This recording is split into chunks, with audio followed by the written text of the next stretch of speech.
Paul Jones and Sherman Hamilton. And Sherman, we teased it. We said we'd go around the league. So let's start in the East. It's pretty obvious right now at this point, Boston, Cleveland, and Toronto are fighting for the top 3 spots.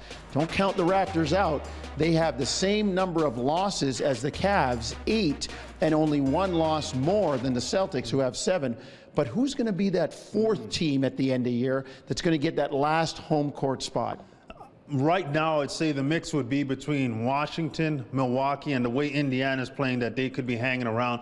But at the end of the day, if I was going to really pick a team out of those 3, I would pick the Washington Wizards with the experience, the backcourt, if they stay healthy, of Beal and Wall. And I really think that they've been there before. Yes, they understand what it is to get to the playoffs and get to that level. So right now, I would say Washington, but I wouldn't be surprised if Indiana, Milwaukee were in that mix as well. Indiana, young, depending on a lot of young people, and they've got a guy that I'm sure we're going to talk about later.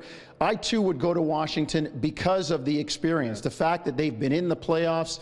They were close last year. They've been in there for a while. It's time for them to try to make a breakthrough, and although John Wall's been hurt, Washington, in my book, gets that nod. All right, Sherm, let's look out west. It's obvious who the big 3 out there between Golden State, Houston, and San Antonio.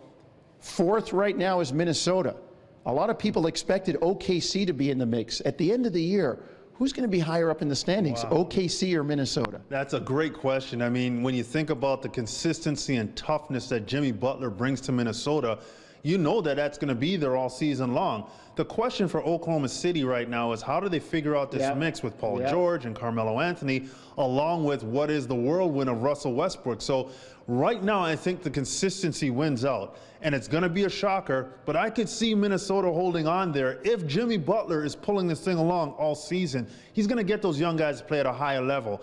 And if Oklahoma City figures it out, they have more talent, veteran talent.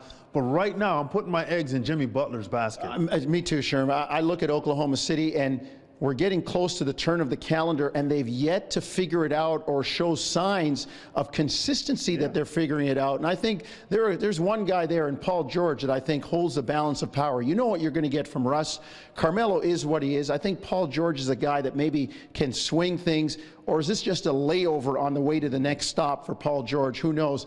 You know Tom Thibodeau is going to ride those starters in Minnesota, so I'm going to give Minnesota the nod there. All right, Sherm, who's going to have the best record in the NBA when it's all the dust settles at the end of 2018? I think we're looking at Golden State again. I think you just don't knock the champions off. They understand what it takes to gauge winning in the regular season. They've had that record-setting regular season.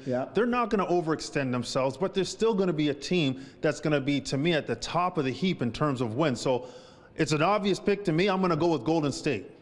All right, Sherm, let's talk about the most improved player. A lot of guys get opportunities, and this is an award that's always tied to winning, although the guy that I'm looking at has impacted winning. I mean, I look at some of the names out west. Austin Rivers has played really well, but the Clippers are below the line right now. And I look at the way a kid like Aaron Gordon has played.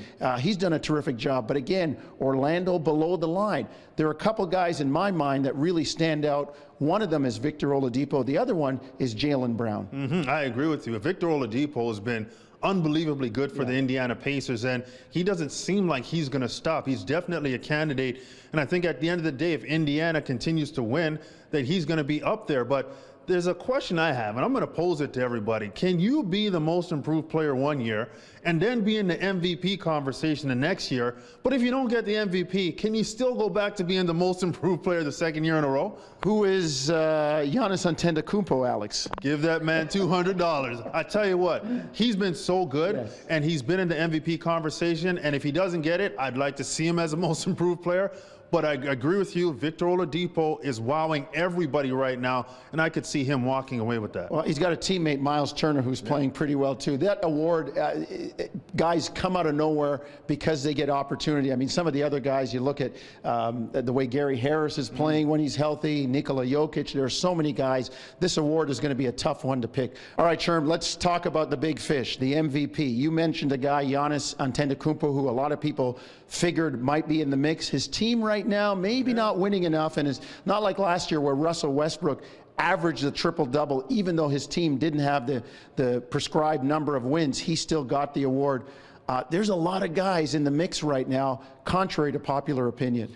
and I'm giving it to LeBron James. I think he gets overlooked every year. Yeah. He's been absolutely phenomenal in his 15th season. His numbers are going up. His team is in a winning situation right now, and he's the leader for all that. He's amassing triple-doubles. Third game in a row he's gotten a triple-double. I think that it's time to stop taking his greatness for granted. Yes. He's been phenomenal. He's getting better. And this year, his numbers are off the chart again. Sherm, I go with the same vote with LeBron James. When you think about it, 15 years. Look at the rest of the guys in his draft class. Those that are hanging around are a shell of themselves. Even his buddy Dwayne Wade, or you look at Carmelo Anthony, what he's been relegated to.